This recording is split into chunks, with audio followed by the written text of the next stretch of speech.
ओम शांति।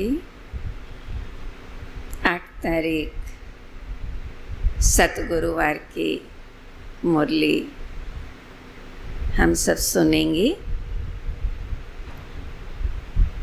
कहते हैं नशे सब में है नुकसान सिवाय नारायणी नशे के। तो आज बाबा ने हम बच्चों को ये शुद्ध नशा रखने के लिए कहा है। कौन सा नशा रखो?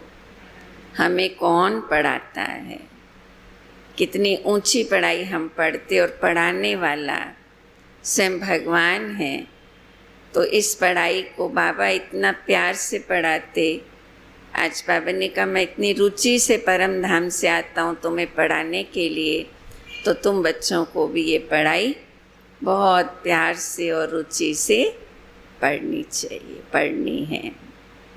तो मुरली का सार है, मीठे बच्चे बाबा आए हैं तुम्हें बहुत रुचि से पढ़ाने, और तुम भी रुचि से पढ़ो। जब क्लास करते तो एक्टिव होकर, अलर्ट होकर मुरली सुनते पढ़ते हैं, तो बहुत रुचि से प्यार से बाबा की मुरली को सुनना है, पढ़ना है। नशा रहे, हमको पढ़ाने वाला स्वयं भगवान है। प्रश्न है, तुम ब्रह्मा कुमार कुमारियों का उद्देश्य व शुद्ध भावना कौन सी है? लोग पूछे ना, आप लोग क्या सेवा कर रहे हो, आप लोगों का एम ऑब्जेक्ट क्या है? तो क्या बताना है? तुम्हारा उद्देश्य है कल्प 5000 वर्ष पहले की तरह फिर से श्रीमत पर विश्व में सुख शांति का राज्य स्थापन करना है। तुम्हारी शुद्ध भावना है कि श्रीमत पर हम सारे विश्व की सद्गति करेंगे। तुम नशे से कहते हो कि हम सबको सद्गति देने वाले हैं। ठीक है, बाबा सद्गति दाता, तो बाबा की श्रीमत पर हम भी सबको सद्गति की राह दिखाने वाले। तुम्हें बाप से पीस प्राइज मिलती है, नरकवासी से स्वर्गवासी बनना ही प्राइज लेना है। जब हम सेवा करेंगे विश्व में शांति स्थापन करने की, तो हमें बाबा से पीस प्राइज मिलती। क्या प्राइज मिलती? इस कलयुग से हम सतयुग में चले जाते हैं, नरकवासी से स्वर्गवासी बनते ही कितनी बड़ी प्राइज हमको मिलती है। ओम शांति। स्टूडेंट जब पढ़ते हैं तो खुशी से पढ़ते हैं, टीचर भी बहुत खुशी से रुचि से पढ़ाते। रूहानी बच्चे ये जानते हैं ना, लौकिक पढ़ाई भी पढ़ते हैं तो बच्चे अच्छी तरह से रुचि से पढ़ते। टीचर भी कितना अच्छी मेहनत करके बच्चों को पढ़ाते हैं। यहाँ हमें रूहानी बाप पढ़ाते तो हमें भी बहुत रुचि से पढ़ना है। रूहानी बच्चे ये जानते हैं कि बेहद का बाप जो टीचर भी है हमको बहुत रुचि से पढ़ाते हैं। उस पढ़ाई में तो बाप अलग होता, टीचर अलग होता है जो पढ़ाता है ना। लौकिक में तो अलग होता बाप टीचर गुरु, लेकिन यहाँ है ना बाप टीचर गुरु एक ही है। कोई कोई का बाप भी टीचर होता है तो बहुत रुचि से पढ़ाते हैं, क्योंकि फिर भी ब्लड कनेक्शन है ना। समझो किसी का बाप टीचर भी होगा तो अपने बच्चे को वो और भी अच्छी तरह से क्लियर करके वो पढ़ाई को पढ़ाएगा, बहुत मेहनत करेगा। अपना समझकर रुचि से पढ़ाते हैं। तो ये बाप तुम्हें कितना रुचि से पढ़ाते होंगे, तो बच्चों को भी कितना रुचि से ये पढ़ाई पढ़नी चाहिए। डायरेक्ट बाप पढ़ाते हैं और ये पढ़ाई एक ही बार आकर पढ़ाते हैं ना। इस पढ़ाई की यूनिवर्सिटी कल्प में केवल एक ही बार खुलती है, एक ही बार पढ़ाते। बच्चों को रुचि बहुत होनी चाहिए, पढ़ाई की रुचि बहुत हो। बाबा भगवान हमको पढ़ाते हैं और हर बात अच्छी रीति समझाते रहते हैं। कोई कोई बच्चों को पढ़ते पढ़ते विचार आते ये क्या है ना। कई कई बार थोड़े संशय आ जाते हैं ना, कोई ज्ञान की कोई पढ़ाई में, जो बाबा हम बच्चों को समझाते कि आवागमन के चक्र में हर 5000 साल के बाद बच्चे तुम्हें आना ही है। तो विचार आता ड्रामा में ये आवागमन का चक्कर है, परंतु ये नाटक रचा ही क्यों? इससे क्या फायदा? बस सिर्फ ऐसे ही चक्कर लगाते रहेंगे क्या, है ना? हर 5000 साल का सतयुग, त्रेता, द्वापर, कलयुग, फिर सतयुग, ऐसे ही चक्कर लगाते रहेंगे। भगवान ने ऐसा ड्रामा बनाया ही क्यों? इससे तो छूट जाए तो अच्छा है। ऐसे ऐसे ख्याल आते हैं। जब देखते हैं ये तो 84 का चक्र लगाते ही रहना है, तो ऐसे ऐसे ख्यालात आते हैं कि इस ड्रामा के चक्कर से छूट के मुक्ति धाम में, परम धाम में परमानेंट बैठ जाए। तो सोचते भगवान ने ऐसा खेल क्यों रचा है? भगवान ने ऐसा खेल क्यों रचा? जो आवागमन के चक्कर से छूट ही नहीं सकते, इससे तो मोक्ष मिल जाए, है ना? जब दुख शांति होती है ना, तब ऐसे ऐसे ख्यालात आते हैं। भगवान को क्या पड़ी थी ऐसी दुनिया बनाने की? एक गीत भी बनाया है, दुनिया बनाने वाले काहे को दुनिया बनाई। ऐसे ऐसे ख्यालात आते, कई बच्चों को आते हैं। इस आवागमन से, दुख सुख से छूट जाएं।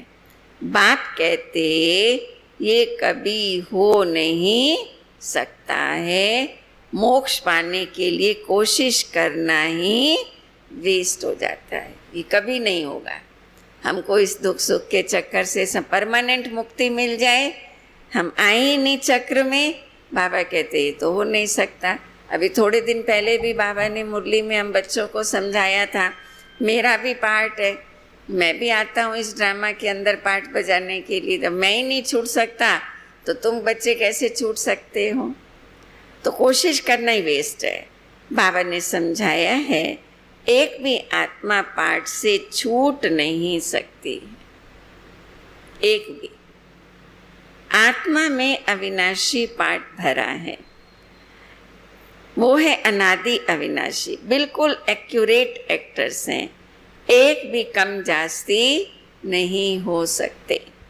तुम बच्चों को सारी नॉलेज है, इस ड्रामा के पार्ट से कोई छूट नहीं सकता, ना कोई मोक्ष पा सकता है।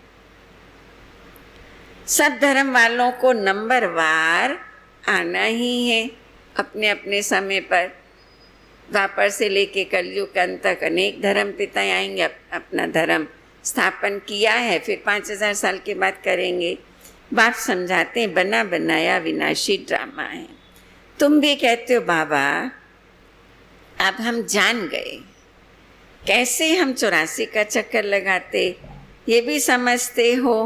पहले पहले जो आते होंगे वो 84 जन्म लेते होंगे, पीछे आने वाले के जरूर कम जन्म होंगे। जो बिल्कुल सतयुग के शुरू में आएंगे उनके 84 जन्म होंगे, जो जितना परम धाम से देर से आएंगे तो उनके जन्म भी कम होंगे। यहाँ तो पुरुषार्थ करने का है, पुरानी दुनिया से नई दुनिया जरूर बननी है। बाबा हर एक बात बार बार बच्चों को समझाते रहते हैं। क्यों? क्योंकि नए नए बच्चे भी आते रहते हैं, है ना। कई बार हमारे मन में प्रश्न होता है बाबा बार बार ये पॉइंट क्यों रिपीट करते? क्योंकि बाबा कहते हैं मैं नए नए बच्चों को सामने देखता हूँ, तो फिर वो पुरानी पॉइंट भी सुनानी पड़ती है बाबा को, क्योंकि नए नए बच्चे भी आते रहते हैं।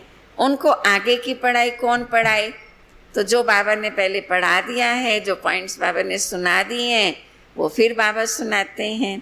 तो बाप नए नए को देख फिर पुरानी पॉइंट्स रिपीट करते हैं। तुम्हारी बुद्धि में सारी नॉलेज। बच्चों के मन में प्रश्न होते हैं ना, क्यों बाबा ये पॉइंट सुना रहे? तो बाबा सुना चुका है, तो क्यों सुनाता हूँ? आज बाबा ने कितना रहस्य समझाया। नए नए बच्चे आते हैं ना मेरे सामने, तो उनको पढ़ाई पहले वाली कौन पढ़ाएगा? बाबा ही पढ़ाएगा। तुम्हारी बुद्धि में सारी नॉलेज है, जानते हो शुरू से लेकर कैसे हम पाठ बजाते आए हैं। तुम यथार्थ रीति जानते हो कैसे नंबरवार आते हैं, कितने जन्म लेते हैं। इस समय ही बाप आकर ज्ञान की बातें सुनाते हैं। सतयुग में तो है प्रारब्ध, ये इस समय तुमको समझाया जाता है। सतयुग में तो ज्ञान भी नहीं है, योग भी नहीं है, वहाँ तो प्रारब्ध भोगते हैं। गीता में भी शुरू में फिर पिछाड़ी में बात आती है, मन मना भव। पढ़ाया जाता है स्टेटस पाने के लिए, तुम राजा बनने के लिए आप पुरुषार्थ करते हो। और धर्म वालों का भी का तो समझाया है कि वो नंबरवार आते, धर्म स्थापक के पिछाड़ी सबको आना पड़ता है। महात्मा बुद्ध आए, क्राइस्ट आए, शंकराचार्य जी आए, तो उनके धर्म पिता जब आते हैं तो उनके धर्म को मानने वाली आत्माओं को भी परम धाम से नीचे आना पड़ता है। राजाई की बात नहीं, एक गीता शास्त्र है जिसकी बहुत महिमा है। ये ना गीता है सर्वशास्त्र में शिरोमणि, गीता की बहुत महिमा है। भारत में ही बाप आकर सुनाते हैं और सबकी सदगति करते हैं। गीता बाबा भारत में आके सुनाता और सारे विश्व की सदगति करते। वो धर्म स्थापक जो आते हैं वो जब मरते हैं तो बड़े बड़े तीर्थ भी बना देते हैं जब शरीर छोड़ते हैं। तो वास्तव में सबका तीर्थ तो ये भारत ही है जहाँ बेहद का बाप आते हैं। सबसे बड़ा तीर्थ स्थान है भारत, जहाँ विश्व पिता आकर सारे विश्व की सदगति करते हैं। बाप ने भारत में ही आकर सर्व की सदगति की। बाप कहते हैं, मुझे लिबरेटर गाइड कहते हो ना, हम तुमको इस सारी पुरानी दुनिया, दुख की दुनिया से लिबरेट कर शांति धाम, सुख धाम ले जाते। किससे लिबरेट करता है बाबा? इस दुख धाम से, कलयुग से, दुख की दुनिया से लिबरेट करते, सुख धाम ले जाते। बच्चे जानते हैं बाबा हमें सुख धाम, शांति धाम ले जाएंगे और बाकी सब शांति धाम में चले जाएंगे। जो राजयोग सीखेंगे, बाबा की श्रीमत पर चलकर पवित्र बनेंगे, वो शांति धाम, सुख धाम जाएंगे। और जो राजयोग नहीं सीखेंगे, योग से पवित्र नहीं बनेंगे, वो सब भी शांति धाम तो जाएंगे। मुक्ति का वर्षा तो सबको मिलना है बाप से। दुख से बाप आकर सबको लिबरेट करते हैं।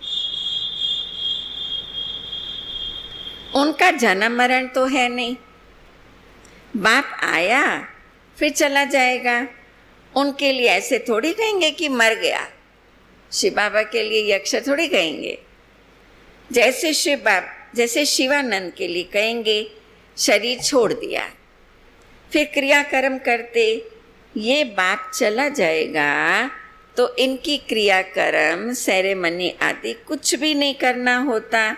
उनके तो आने का भी पता नहीं पड़ता, तो क्रियाकर्म आदि की तो बात ही नहीं है। शिव बाबा का थोड़ी कोई क्रियाकर्म आदि करेंगे। बाबा कहते मैं कब आता हूँ ब्रह्मा के तन में, वही पता नहीं चलता है। मैं कब चला जाऊँगा, कोई मेरी क्रियाकर्म आदि नहीं करते हैं। और सब मनुष्य का क्रियाकर्म करते हैं। कोई शरीर छोड़ता है तो उसके पीछे दान पुण्य करना, पिंड भरना, क्या क्या करते हैं। बाप का तो क्रियाकर्म होता ही नहीं है, उनका तो कोई शरीर है ही नहीं। ठीक है, तो ब्रह्मा बाबा का अंतिम संस्कार किया, जहाँ शांति स्तंभ बनाए। शिव बाबा के लिए थोड़ी कहेंगे ये शब्द। सतयुग में ये ज्ञान भक्ति की बातें होती नहीं, ये अभी ही चलती हैं और सब भक्ति ही सिखलाते हैं। आधा कल्प है भक्ति, फिर आधा कल्प के बाद बाप आकर ज्ञान का वर्षा देते हैं। ज्ञान कोई वहाँ साथ नहीं चलता है, वहाँ बाप को याद करने की दरकार ही नहीं रहती। शिव बाबा को याद करने की जरूरत ही नहीं। मुक्ति में वहाँ याद करना होता है क्या? दुख की फरियाद वहाँ होती ही नहीं। न सतयुग में याद करेंगे, न मुक्ति धाम में याद करने की दरकार है। भक्ति भी पहले अव्यभिचारी होती है, फिर व्यभिचारी बन जाती। अव्यभिचारी भक्ति माना शुरू में भक्ति एक की ही शिव बाबा की करते हैं, फिर द्वापर में आए तो अनेकों की भक्ति शुरू, कलयुग के अंत में तो और भी व्यभिचारी बन जाते हैं। इसको रौरव नरक कहा जाता है, एकदम तीखे से तीखा नरक, फिर बाप आकर तीखा स्वर्ग बनाते हैं। अभी कितना नरक बन गया, कितना दुख, कितनी समस्याएं, कितना टेंशन, कितना भय है इस संसार में। इस समय 100% दुख, फिर 100% सुख शांति होगी। आत्मा जाकर अपने घर विश्राम पाएगी। समझाने में बड़ा सहज है। बाप कहते हैं मैं आता ही तब हूँ जब नई दुनिया की स्थापना और पुरानी दुनिया का विनाश करना होता है, तब मैं आता हूँ। इतना कार्य सिर्फ एक तो नहीं करेंगे, खिदमतगार बहुत चाहिए ना। बाबा कहते मैं आके विश्व परिवर्तन करता हूँ, नई दुनिया बनाता हूँ, तो मेरे को भी बहुत सारे साथी सहयोगी चाहिए, खिदमतगार चाहिए। तो हम बच्चे बाबा के कार्य में मददगार बनते। इस समय तुम बाप के खिदमतगार बच्चे बने, बाबा के कार्य में सहयोगी बने, भारत की खास सच्ची सेवा करते हो। सच्चा बाप सच्ची सेवा सिखलाते हैं, अपना भी और भारत का भी, विश्व का भी कल्याण करते हो। सच्चा बाप सच्ची सेवा सिखाते हैं। सच्ची सेवा है आध्यात्मिक ज्ञान देकर सबके अंदर जागृति पैदा करना, ये है सच्ची सेवा। उनको विकारों से मुक्त करना, ये सेवा बाबा आकर हम बच्चों को सिखाता है। तो तुम अपना भी कल्याण करते हो, भारत का भी कल्याण करते हो और विश्व का भी।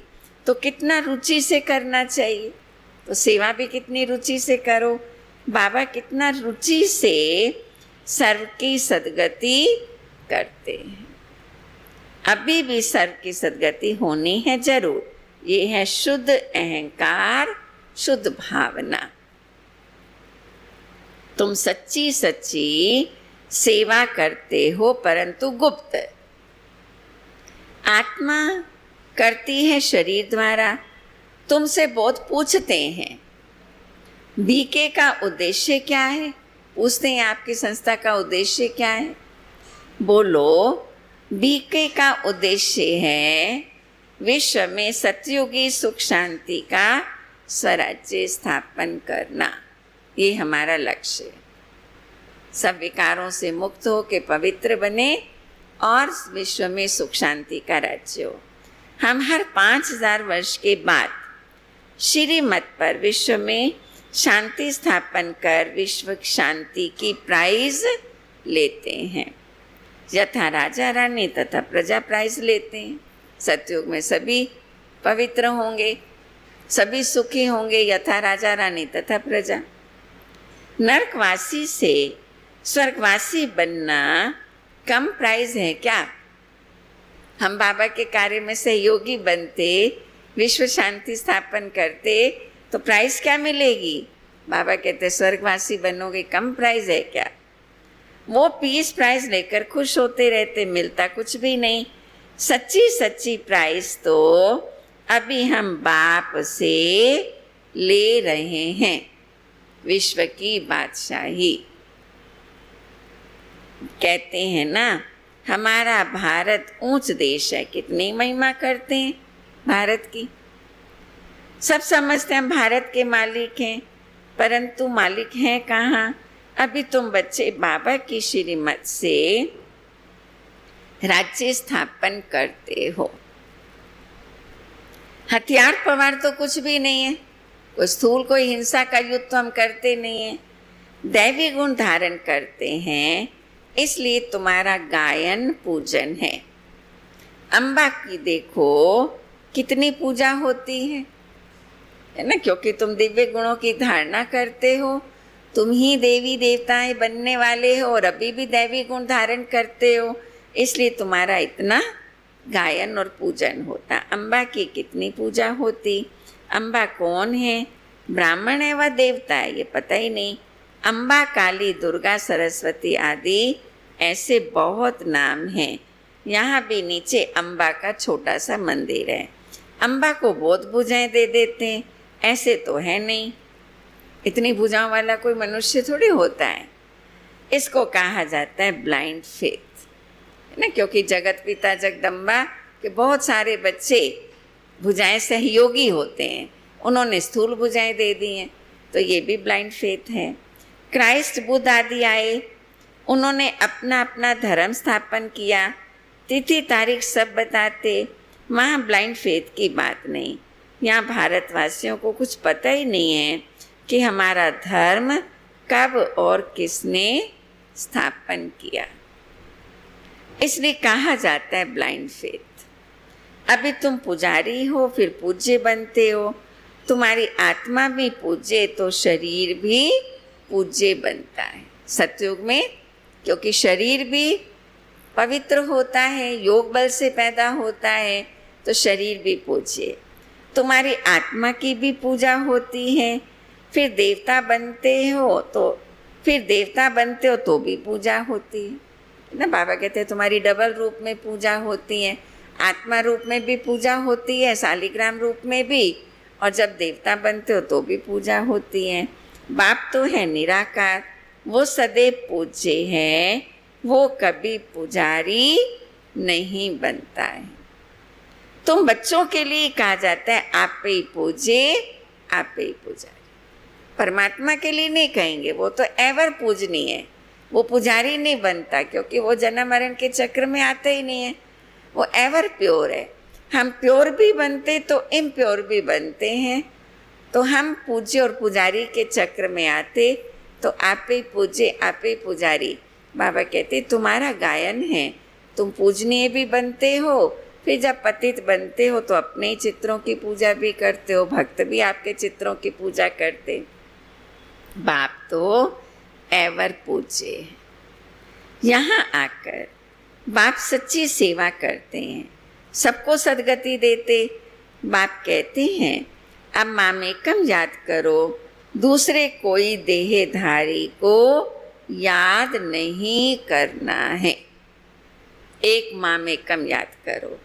यहाँ तो बड़े बड़े लखपति करोड़पति जाकर अल्लाह अल्लाह कहते हैं, कितनी अंधश्रद्धा है, जानते तो कुछ भी नहीं है ना।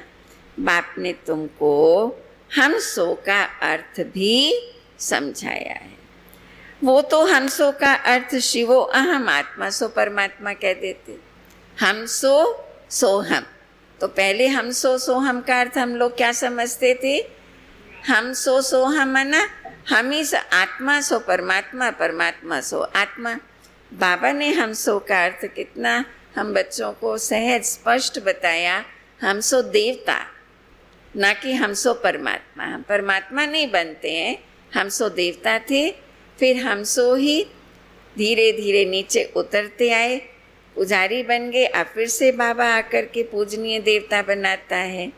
अब बाप ने करेक्ट करके बताया, हम सो परमात्मा नहीं, हम सो देवता, हम सो क्षत्रिय वैश्य शूद्र, फिर सो ब्राह्मण सो देवता। ये बाबा ने करेक्ट करके बताया। अब जज करो, भक्ति मार्ग में राइट सुना है या हम राइट बताते हैं, ठीक है। बाबा कहते हैं जज यूर सेल्फ, खुद निर्णय करो, बाबा जो सुनाता है वो राइट है। हम सो का अर्थ बहुत लंबा चौड़ा है, हम सो ब्राह्मण सो देवता क्षत्रिय। अब हम सो का अर्थ कौन सा राइट है, अब खुद सोचो, हम सो परमात्मा या हम सो देवता क्षत्रिय वैश्य शूद्र ब्राह्मण। हम आत्मा चक्र में ऐसे आते हैं, विराट रूप का चित्र भी है, इसमें चोटी ब्राह्मण बाप को दिखाया ही नहीं है। देवताएं कहाँ से आए, पैदा कहाँ से हुए, कलयुग में तो है शूद्रवर्ण, सतयुग में फट से देवतावन कैसे हुआ, कुछ भी समझते नहीं है। सोचने की बात है ना, कलयुग और सतयुग जस्ट ऑपोजिट है। कलयुग में सब पतित, सतयुग में सब पावन, कलयुग में सब शूद्र, तो सतयुग में देवताएं कहाँ से आए, तो जरूर बीच में परिवर्तन हुआ होगा। तो वो किसने किया परिवर्तन, ये किसी को मालूम नहीं है। तो सतयुग में फट से देवता कैसे हुआ, वर्ण कैसे आ गया, कुछ भी समझते नहीं। भक्ति मार्ग में मनुष्य कितना फंसे रहते। कोई ने ग्रंथ पढ़ लिया, ख्याल आया मंदिर बना लिया, बस ग्रंथ बैठ सुनाएंगे। बहुत मनुष्य आ जाते, बहुत फॉलोअर्स बन जाते, फायदा तो कुछ भी नहीं होता है।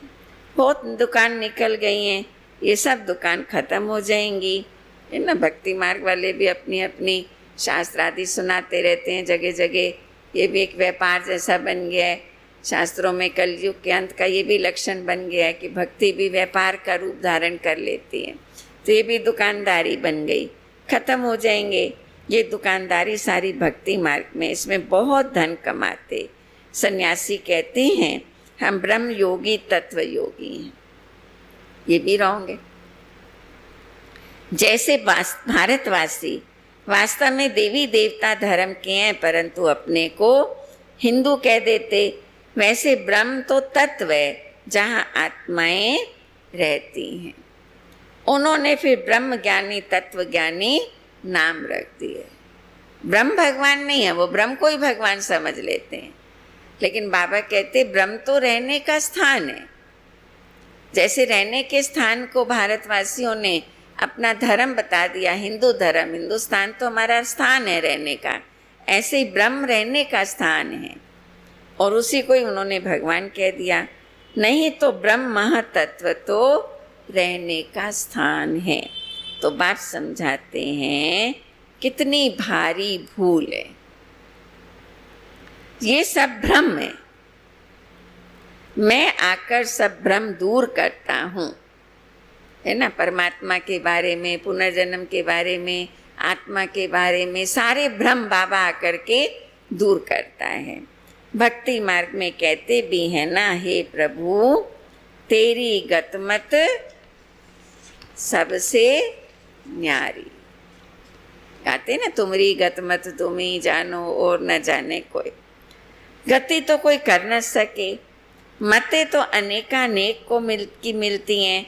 यहाँ की मत कितनी कमाल कर देती है, सारे विश्व को चेंज कर देती है। कौन सी मत? श्री मत। इसलिए भगवद गीता का इतना महत्व है। भगवान की श्रेष्ठ मत से ही सारा विश्व परिवर्तन हो जाता है। ऐसे तो दुनिया में अनेक मतें हैं। अभी तुम बच्चों की बुद्धि में हैं, इतने सब धर्म कैसे आते हैं, फिर आत्माएं कैसे अपने अपने सेक्शन में जाकर रहती हैं। सारा बाबा ने चक्र का ज्ञान समझा दिया ना, सतयुग से लेके कैसे आत्माएं नीचे आती हैं, फिर धर्म पिताएं आते हैं, फिर हर धर्म उनके मानने वाली आत्माएं नीचे आती जाती हैं।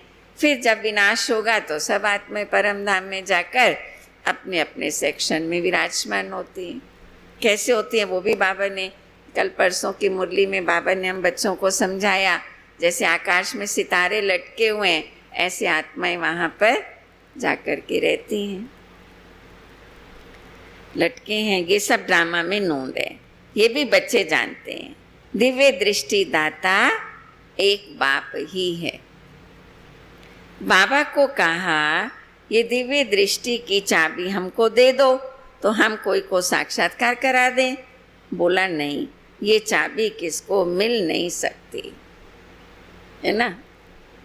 बच्चे चाहते हैं बाबा ये दिव्य दृष्टि हमको भी पावर मिल जाए ना, हम किसी को भी साक्षात्कार करा दें।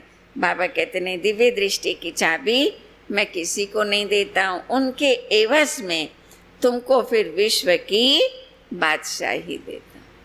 दिव्य किसी को साक्षात्कार कराने की ताकत बाबा के सिवाय और किसी में नहीं है। मैं नहीं लेता हूँ, मेरा ही पार्ट है साक्षात्कार कराने का। साक्षात्कार होने से कितना खुश हो जाते हैं, परंतु मिलता कुछ भी नहीं। बाबा बच्चों के हाथ में साक्षात्कार की चाबी दे दे तो खेल खिलौने समझ के हम तक खेलते रहेंगे सारा दिन उसी से। बाबा ये किसी को नहीं देता। हाँ, बाबा ये भी कहते कि साक्षात्कार से मिलता किसी को कुछ नहीं है। ऐसे नहीं कि साक्षात्कार से कोई निरोगी बन जाते हैं या धन मिल जाता है, ऐसा भी नहीं है। पाने के लिए तो पुरुषार्थ करना पड़ेगा, धन पाने के लिए भी। मीरा को साक्षात्कार हुआ, परंतु मुक्ति को थोड़ी पाया। मनुष्य समझते हैं वो रहती ही वैकुंठ में थी, परंतु वैकुंठ कृष्णपुरी है कहाँ, उसको साक्षात्कार होता था, है ना। मीरा जब नाचती थी तो लोग समझते थे मीरा भरी सभा में नाचती है, मीरा कुल कलंकनी, ऐसे ऐसे कहते थे। पर मीरा थी तो यही थी ना, अपने राजस्थान की थी, लेकिन वो तो वैकुंठ में थोड़ी रहती थी, यहीं रहती थी शिव, लेकिन उसको साक्षात्कार होता था। वो कृष्ण को ही देखती थी, वैकुंठ में अपने को अनुभव करती थी, वो साक्षात्कार था। अभी वैकुंठ कहाँ से आया, ये सब साक्षात्कार है। मीरा को कोई सामने कौन है वो नहीं देखता था, मीरा को तो श्री कृष्ण देखते थे या वैकुंठ देखता था। थी तो इसी दुनिया में। ये सब बाप बैठ बच्चों को समझाते हैं। इनको भी पहले पहले विष्णु का साक्षात्कार हुआ तो बहुत खुश हो गया। किसको कह रहे हैं बाबा? ब्रह्मा बाबा के लिए कह रहे हैं। शिव बाबा ने पहले पहले ब्रह्मा बाबा को भी विष्णु चतुर्भुज का साक्षात्कार कराया तो ब्रह्मा बाबा भी बहुत खुश हो गया। वो भी जब देखा कि मैं महाराजा बनता हूँ तो कितना खुश हो गया, क्योंकि विष्णु चतुर्भुज का ने कहा अहम विष्णु चतुर्भुजम तत्वम। विनाश भी देखा, फिर राजाई का भी देखा, तब निश्चय बैठा, ओहो मैं तो विश्व का मालिक बनता हूँ। ब्रह्मा बाबा को शिव बाबा ने विनाश का भी साक्षात्कार कराया, स्वर्ग का भी कराया, और निश्चय हो गया मैं तो विश्व का मालिक बनता हूँ। बाबा की प्रवेशता हो गई। बस बाबा ये सब कुछ आप ले लो। जब ये साक्षात्कार हुआ, बाबा को निश्चय हो गया, तो बाबा ने अपना सब कुछ समर्पण कर दिया। बाबा को कहा बाबा ये सब कुछ आप ले लो, हमको तो आपसे विश्व की बादशाही चाहिए। बस अपना सारा बाबा ने अपनी प्रॉपर्टी विल कर दी। तुम भी ये सौदा करने आए हो ना। ब्रह्मा बाबा ने कितना अच्छा सौदा किया, तो तुम भी बाबा से सौदा करने आए हो ना। जो ज्ञान उठाते हैं उनकी फिर भक्ति छूट जाती है। अच्छा, मीठे मीठे सिकिलधे बच्चों प्रति माता पिता बाप दादा का याद प्यार और गुड मॉर्निंग। रूहानी बाप की रूहानी बच्चों को नमस्ते। हम और नमस्ते। धारणा के लिए मुख्य सार है, दैवी गुण धारण कर श्रीमत पर भारत की सच्ची सेवा करनी है।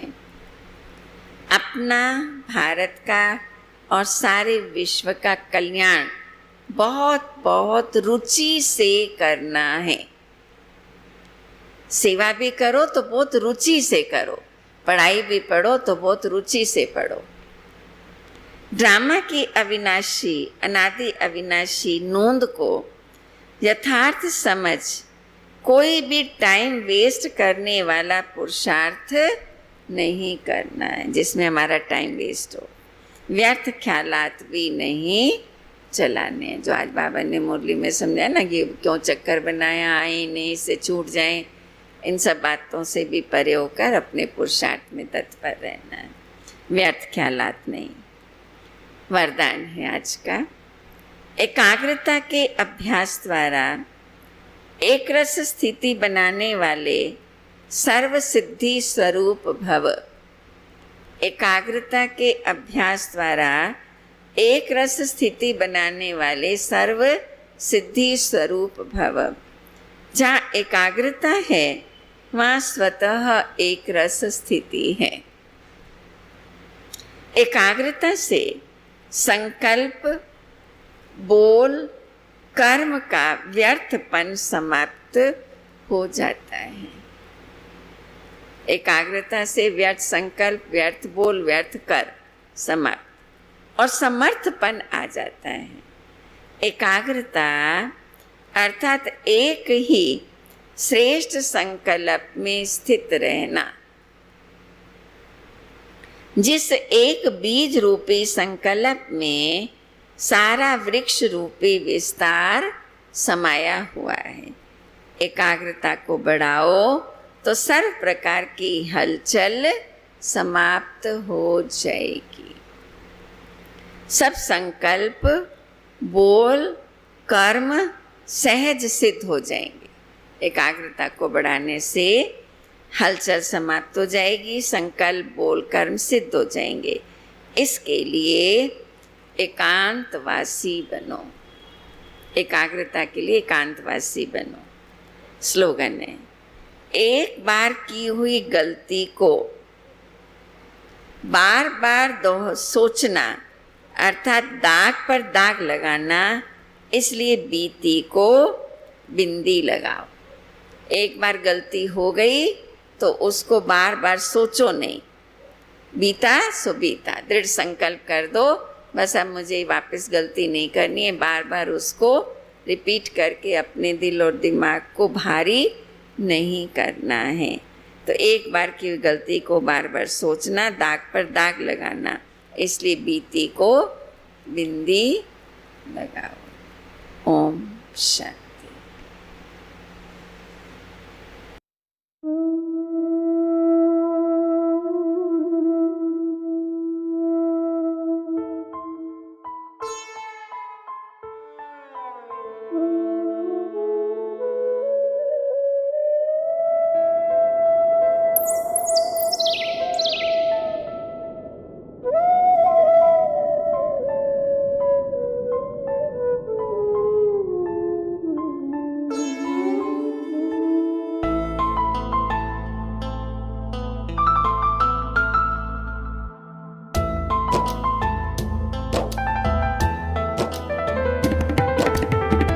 मन पंछी उड़ो आत्म वतन में,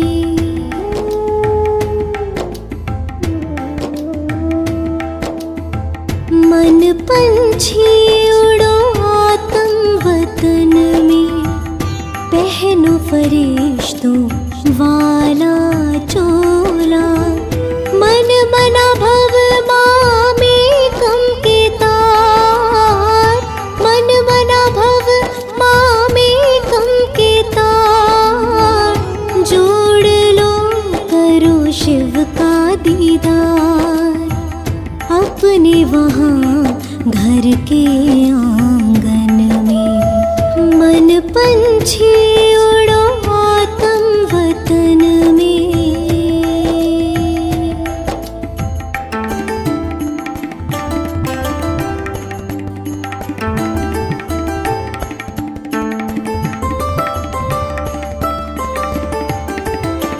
हाथों में अमृत की प्याली, फूलों से सजी हो भोग की थाली,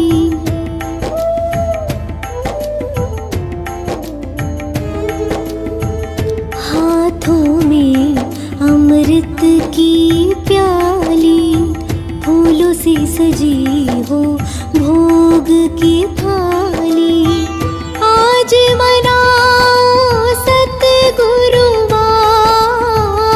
आज मनाओ सतगुरुवार, जाओ नील गगन के पार, बैठे लिए वो इंतजार अखियन में, बैठे लिए वो इंतजार अखियन में, मन पंछी हो।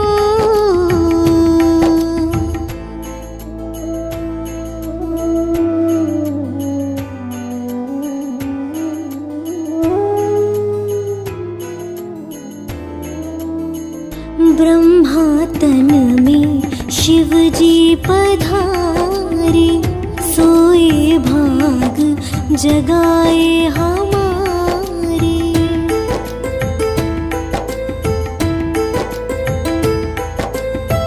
ब्रह्मा तन में शिव जी पधारे, सोए भाग जगाए हमारे, सागर है वो खोले अमृत का द्वार, सागर है वो खोले अमृत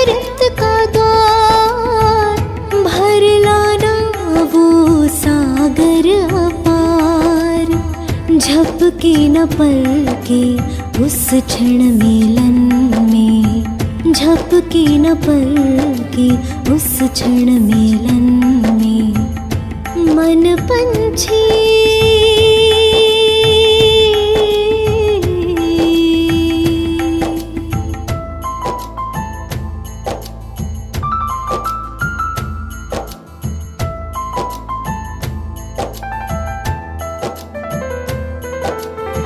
ले जाओ तुम यादें हमारी, कहना महक रही फुलवारी।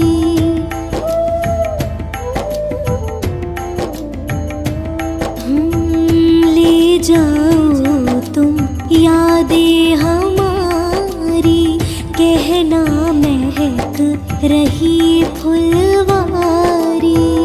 बैठे हैं हम पलके बिछाए, बैठे हैं हम पलके बिछाए, दिल में रूहानी प्यार समाए। संगम के सुहाने सफर में, संगम के सुहाने सफर में, मन पंछी उड़ो आतम वतन में, मन पंछी उड़ो आतम वतन में।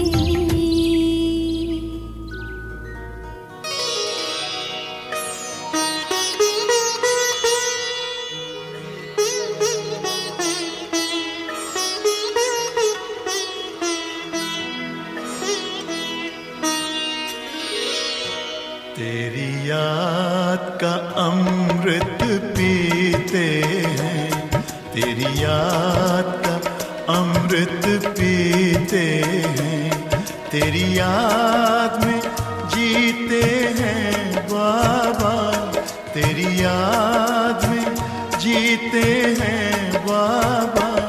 तेरी याद का अमृत पीते हैं, तेरी याद का अमृत पीते हैं।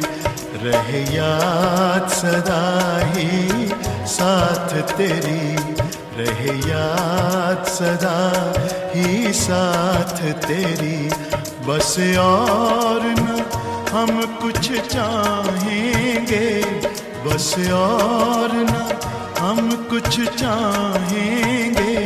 तेरी याद का अमृत पीते हैं, तेरी याद का अमृत पीते हैं।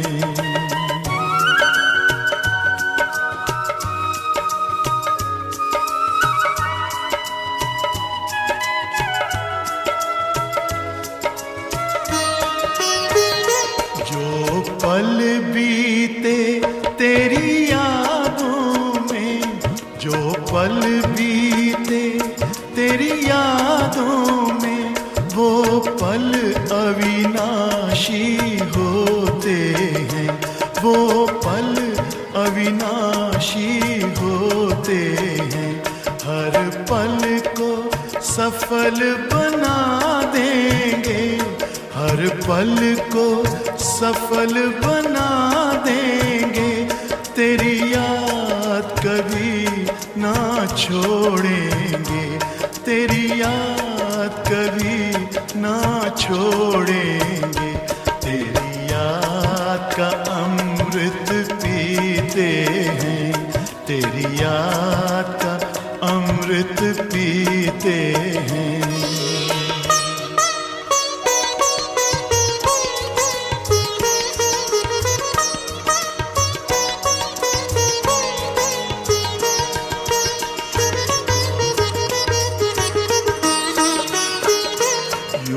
आप रहो संग संग बाबा, यूं ही आप रहो संग संग बाबा।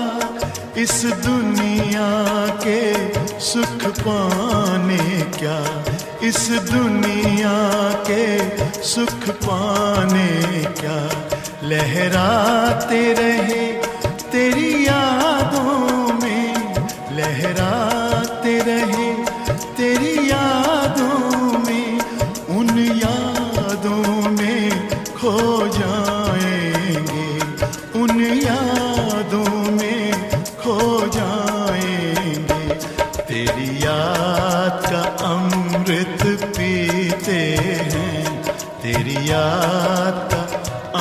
अमृत पीते हैं, तेरी याद में जीते हैं बाबा, तेरी याद में जीते हैं बाबा, तेरी याद का अमृत पीते हैं, तेरी याद का अमृत पीते हैं।